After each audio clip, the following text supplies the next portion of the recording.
Assalamualaikum warahmatullahi wabarakatuh anak-anak. Selamat menonton kembali video pembelajaran dengan Bapak Fatur Rahman Al-Haris.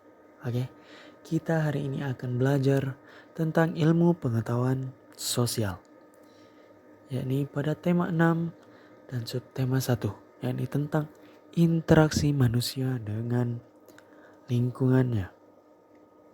Baiklah, sebelum kita masuk ke dalam pembelajaran, ada baiknya kita berdoa terlebih dahulu ya anak-anak. Oke, silakan berdoa. Amin. Baiklah, gimana kabar kalian hari ini? Apakah kalian semua baik-baik saja? Alhamdulillah. Bapak doakan kalian semua yang menonton video pembelajaran pada kali ini disehatkan oleh Tuhan Yang Maha Esa dan selalu dilindungi oleh Tuhan Yang Maha Esa. Baiklah, kita akan masuk ke pembelajaran. Dan sebelum kita akan masuk pelajaran, Pak ingin menjelaskan sedikit tujuan pembelajaran kita hari ini.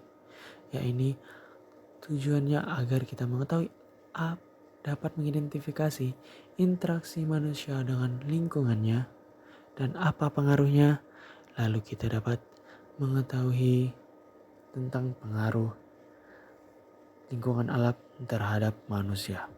Baiklah, yang pertama Bapak akan menjelaskan tentang mengidentifikasi interaksi manusia dengan lingkungan alam dan pengaruhnya. Adapun pengertian interaksi adalah suatu kegiatan yang terjadi antara dua objek dan saling mempengaruhi satu sama lain. Manusia melakukan interaksi dengan lingkungan alam. Interaksi manusia dengan lingkungan alam atau sebaliknya terbentuk secara alami. Nah, di sini Bapak ada contoh, yakni petani berinteraksi dengan sapi untuk membajak sawah.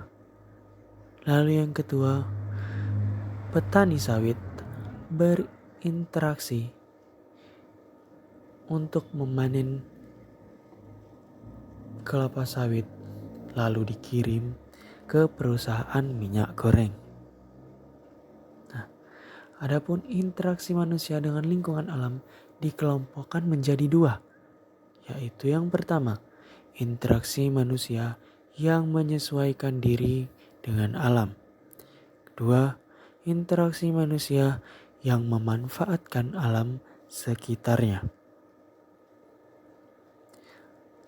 Ayo perhatikan contoh interaksi manusia dengan lingkungan alam dalam tabel berikut. Adapun interaksi manusia dengan alam yang menyesuaikan diri, yakni nelayan memilih waktu untuk berlayar sesuai dengan keadaan cuaca agar terhindar dari bencana dan memperoleh tangkapan ikan yang banyak. Yang kedua, petani menyesuaikan waktu tanam dengan musim hujan agar tanamannya dapat tumbuh subur dengan baik. Yang ketiga, manusia menghindari tinggal di daerah yang rawan bencana. Adapun interaksi manusia yang memanfaatkan alam sekitarnya. Yang pertama, manusia mengolah sumber daya alam untuk beragam kebutuhan seperti makanan, pakaian, dan industri. Yang kedua, manusia membangun bendungan untuk mengairi lahan pertanian yang kekurangan air. Lalu yang ketiga, manusia membuka lahan pertanian dan perkebunan. Selanjutnya, interaksi manusia dengan lingkungan sesuai bentang alam. Yang pertama, interaksi manusia dengan lingkungan alam di pegunungan. Pegunungan adalah tempat yang terdiri atas gunung-gunung dengan jumlah lebih dari satu. Sumber daya alam di daerah pegunungan antara lain teh, kopi, ubi, sayuran, dan buah-buahan. Pekerjaan utama masyarakat di pegunungan adalah petani. Bentuk interaksi masyarakat di daerah pegunungan dan hasilnya dapat kita simak pada penjelasan di bawah ini. Baiklah, adapun bentuk interaksinya dengan lingkungan alam yaitu yang pertama bercocok tanam, terutama teh, kopi, sayuran dan buah-buahan. Lalu hasilnya itu mudah mendapatkan hasil perkebunan sayuran, buah-buahan tadi dan yang lainnya. Lalu yang kedua, bentuk interaksinya yaitu melakukan penghijauan. Adapun hasil dari interaksi itu tersedianya sumber air bersih dan mencegah terjadinya tanah longsor di pegunungan.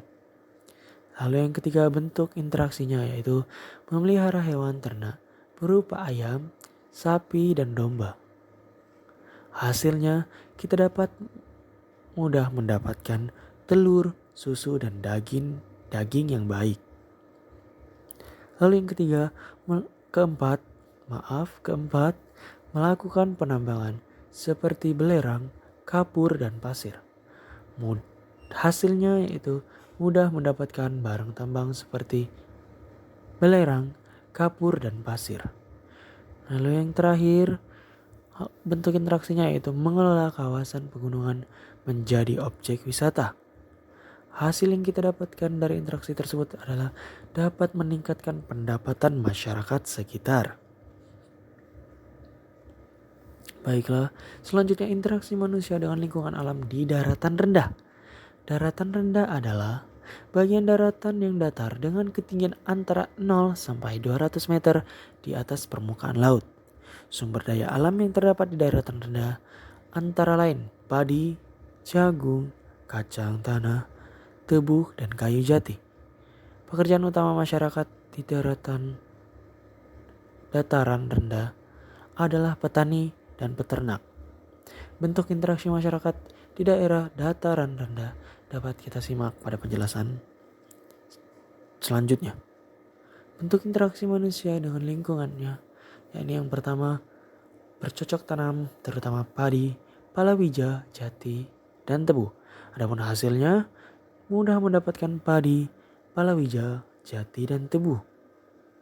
Yang kedua, bentuk interaksinya melakukan penambangan seperti minyak bumi, tembaga, dan mangan. Bentuk hasil interaksinya yaitu mudah mendapatkan hasil tambang seperti minyak bumi, tembaga, dan mangan tadi. Lalu bentuk interaksinya yang ketiga yaitu melakukan penghijauan.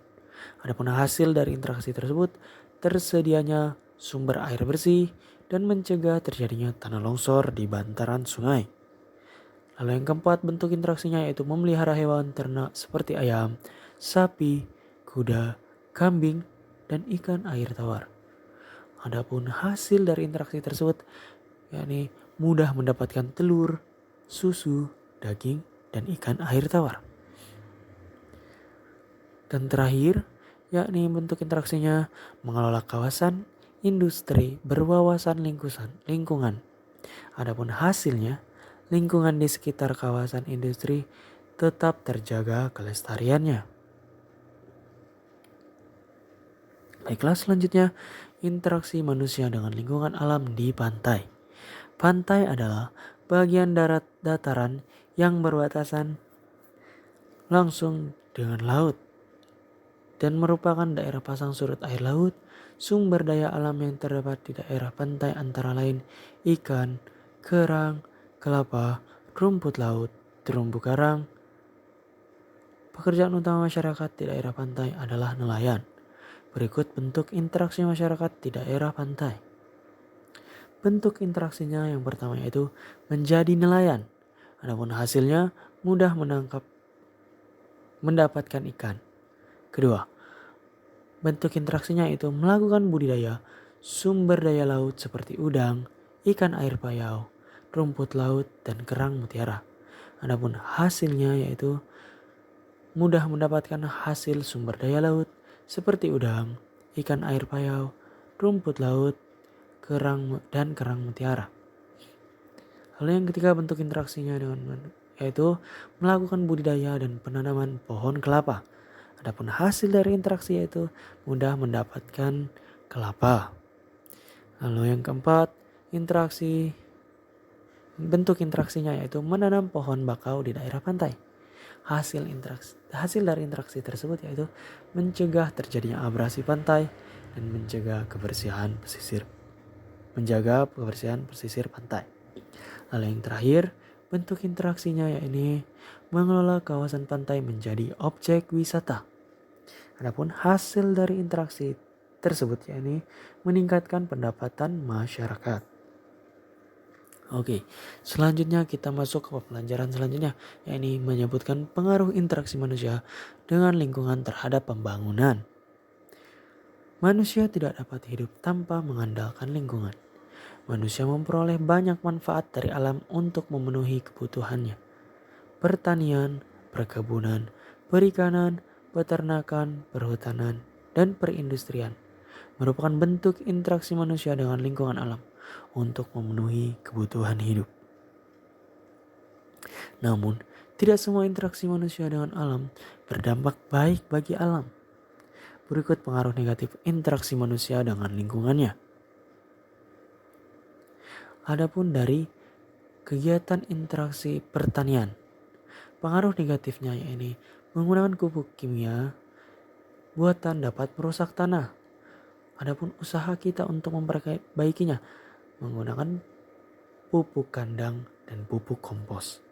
Lalu selanjutnya kegiatan interaksi perkebunan.